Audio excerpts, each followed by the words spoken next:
Super hero बनना हर किसी का सपना होता है, लेकिन हमारी आज की कहानी में एक ऐसी दुनिया है जिसमें ऑलमोस्ट सभी लोग सुपर पावर्स को पजेस करते हैं। मतलब इस दुनिया में दो तरह के लोग रहते हैं, एक जिनमें सुपर पावर्स है और एक जो नॉर्मल ह्यूमन बींग्स हैं। देखो, हमेशा सुपर पावर्स होना वरदान नहीं होता। कभी कभी ये सुपर पावर्स आपके लिए किसी अभिशाप से कम नहीं होती। हमारी आज की कहानी भी इसी कॉन्सेप्ट पर ही बेस्ड है। इसलिए चलिए जल्दी से अब समय को ना गवाते हुए शुरू करते हैं आज के इस कहानी को। Hollywood screen presenting how I became a super hero. कहानी की शुरुआत में हम एक लड़के को देखते हैं जिसे कुछ लोग किडनैप करके एक टेस्टिंग फैसिलिटी में ले जाते हैं। इस फैसिलिटी को देखकर ऐसा लग रहा है जैसे मानो यहाँ पर किसी चीज पर टेस्ट किया जा रहा हो। जहाँ उस लड़के की आंखें खुलते ही वो अपने साइड में एक लाश को देखता है, जिसको देखकर वो जोर जोर से चिल्लाने लगता है और डर जाता है। अब यहाँ से सीन कट होता है और हमें फिल्म के हीरो मोरो को दिखाया जाता है, जिसको देखकर ऐसा लग रहा है जैसे वो बहुत क्लमजी है और किसी भी काम को अच्छे से करने में इंटरेस्टेड नहीं है, फिर चाहे वो उसकी जॉब ही क्यों ना हो। बाय द वे, मोरो पुलिस डिपार्टमेंट में काम करता है, जो काफी सीनियर रैंक पर है। जहाँ आगे अब हम देखते हैं कि मोरो को एक केस के सिलसिले में कॉल आता है, जहाँ पहुंचने पर उसे वहाँ पर लेफ्टिनेंट स्कैल्समैन मिलती है, जिससे पूछने पर उसको पता चलता है कि यहाँ पर एक हादसा हुआ है और वो भी एक नाइट क्लब के अंदर, जिसके अंदर जाने से दो बच्चों को रोका गया था और बदले में उन दोनों बच्चों ने इस पूरे क्लब को जला दिया। अब ये मामला किसी ऐसे बच्चे का है जिसके अंदर कोई ना कोई सुपर पावर है, लेकिन फ्लेम्स वाली सुपर पावर होना इम्पॉसिबल है, और वो होना क्यों इम्पॉसिबल है ये मैं आपको आगे बताऊंगा। जिसके बाद हम देखते हैं कि मोरो को पुलिस स्टेशन में उसका कमिश्नर अच्छे से काम ना करने के लिए डांट रहा होता है। वो कहता है कि जब से तुमने पैक रॉयल के साथ काम करना बंद किया है तब से तुम्हारी परफॉर्मेंस में बहुत गिरावट आ गई है, और अगर ऐसे ही चलता रहा तो मुझको मजबूरन तुम्हें जॉब से निकालना होगा। जब बाद में वो मोरो को उसकी नई साथी लेफ्टिनेंट स्कैल्समैन से भी इंट्रोड्यूस कराता है, जिसके साथ काम करने में मोरो बिल्कुल भी इंटरेस्टेड नहीं होता है, लेकिन फिर भी कमिश्नर के इंसिस्ट करने पर उसे स्कैल्समैन के साथ काम करना पड़ता है। वहीं इसी सीन में हम देखते हैं कि मोरो को एक विजन आता है, जहां पर वो एक सुपर हीरो की डेड बॉडी के पास खड़ा हुआ है, जिसे देखने से ऐसा लग रहा है जैसे कि मोरो शायद इसी चीज के ट्रॉमा में है, और यही वो कारण है जिस वजह से मोरो अपने काम पर ध्यान नहीं दे पा रहा है। और अब इससे पहले हमें इस बारे में और पता चलता तभी वहाँ पर स्कैल्समैन आ जाती है, जो मोरो से कहती है कि हमको अभी यहाँ से निकलना होगा क्योंकि हाई स्कूल में एक लड़के ने कुछ बच्चों को बंदी बना लिया है।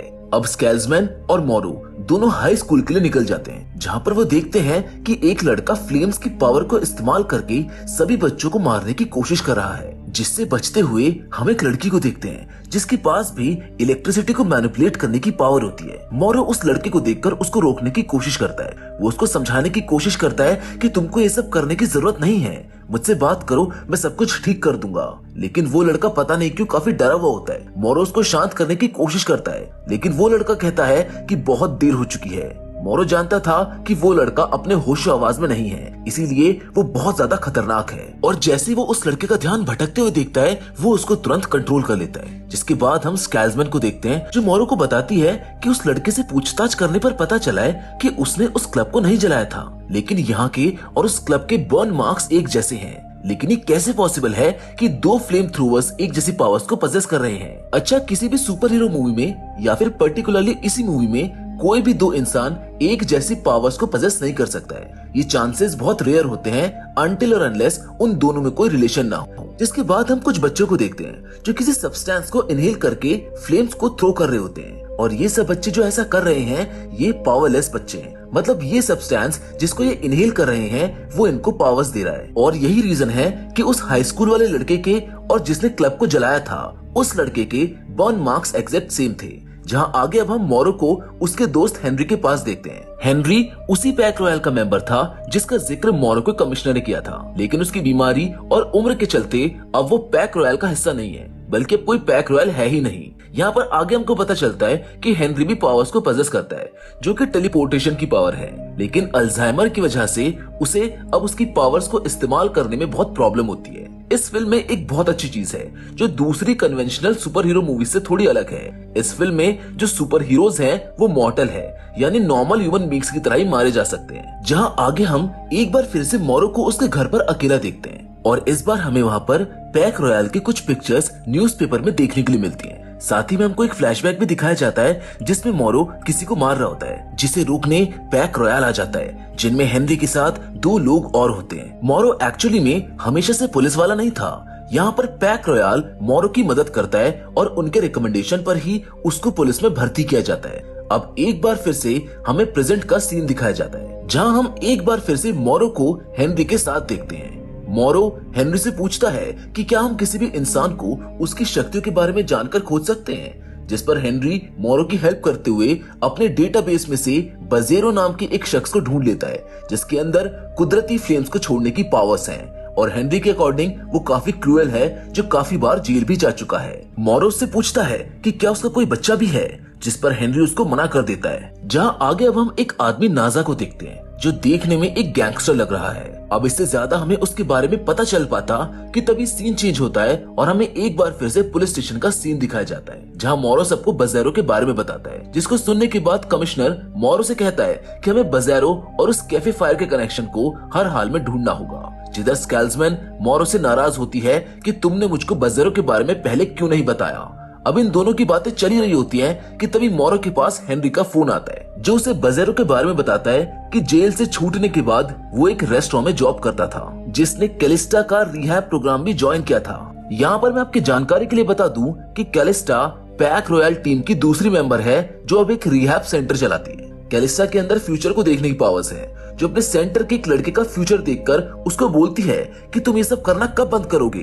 उस लड़के को समझ नहीं आता कि कैलिस्टा किस बारे में बात कर रही है, जहाँ कैलिस्टा उसे कुछ पैसे देकर बोलती है कि जाओ और अपनी उधारी खत्म कर लो और आगे से कभी भी ऐसे लफड़ों में मत फंसना। जहाँ आगे हम मोरो को कैलिस्टा के पास देखते हैं, जो उसको बोलता है कि बजेरो हमको नहीं मिल रहा है, जिस पर कैलिस्टा उससे कहती है कि मैंने बस उसको ठीक किया था, इससे ज्यादा मुझे उसके बारे में कुछ नहीं पता। उधर स्कैल्समैन मोरो को बताती है कि फोरेंसिक वाले हमको ढूंढ रहे हैं, शायद उनके पास कुछ है जो हमारी मदद कर सकता है। और जब ये दोनों वहाँ लैब में पहुँचते हैं तो फोरेंसिक ऑफिसर इन्हें एक डेड बॉडी दिखाता है। वो कहता है कि इसकी डेड बॉडी के टॉक्सिन्स वहाँ कैफे में मिले टॉक्सिन से हुबहू मैच करते हैं, जिस पर स्कैल्समैन उससे पूछती है तो क्या इसके खून में भी वही टॉक्सिन्स थे, जिस पर वो ऑफिसर इनको बताता है कि इसका खून ही वो टॉक्सिन है। जहाँ पर वो ये भी मेंशन करता है कि इसकी मौत इसकी बॉडी का सारा खून निकालने की वजह से हुई है, जिसको देखने के बाद मोरो समझ जाता है कि ये बजेरो ही है और किसी ने इसके खून का इस्तेमाल करके ही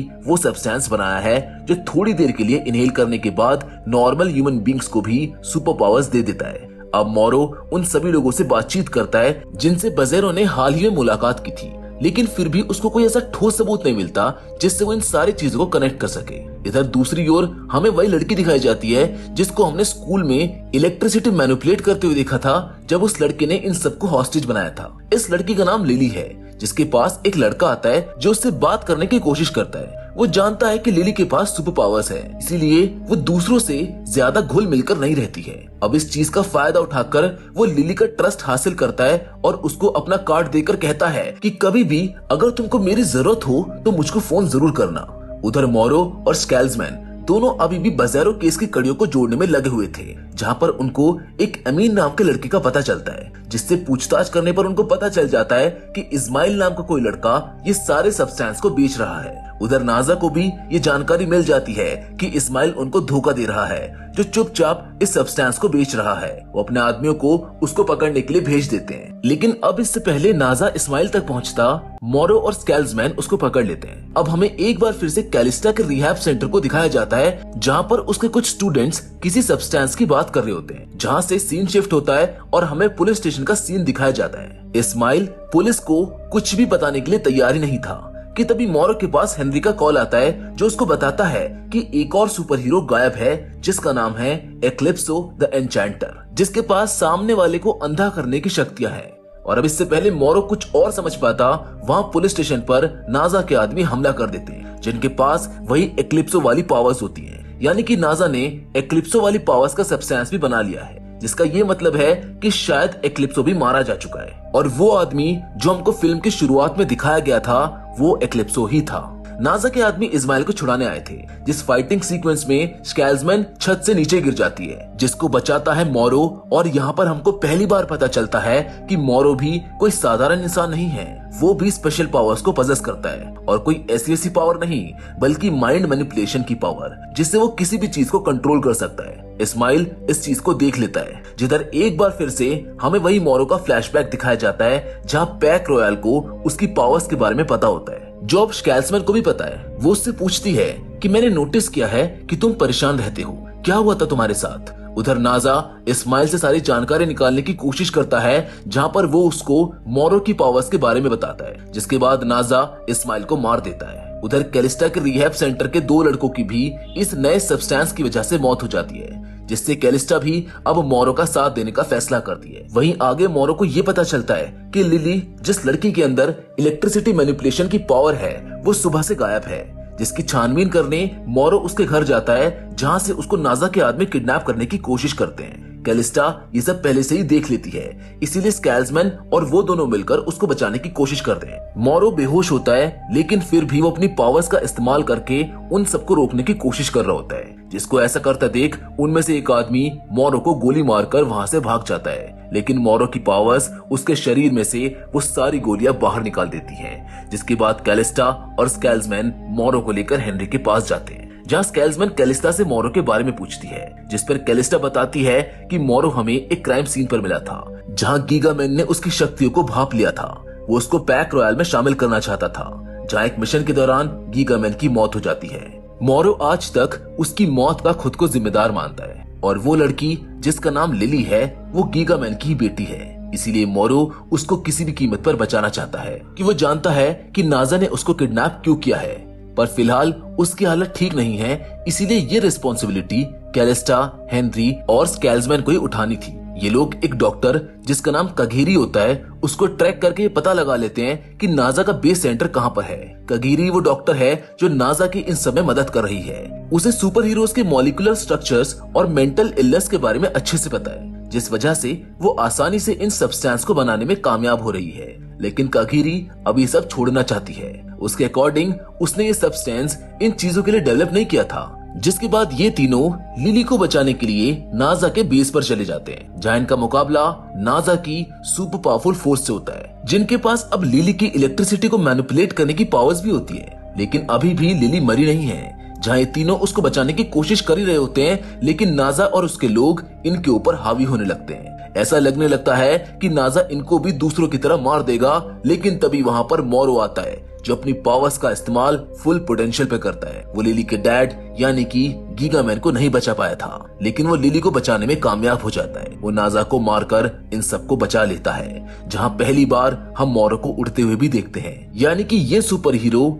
इन सबसे अलग है, और शायद इसीलिए गीगामैन भी उसको अपनी टीम में शामिल करना चाहता था, क्योंकि वो जान गया था कि मोरो बहुत स्पेशल है।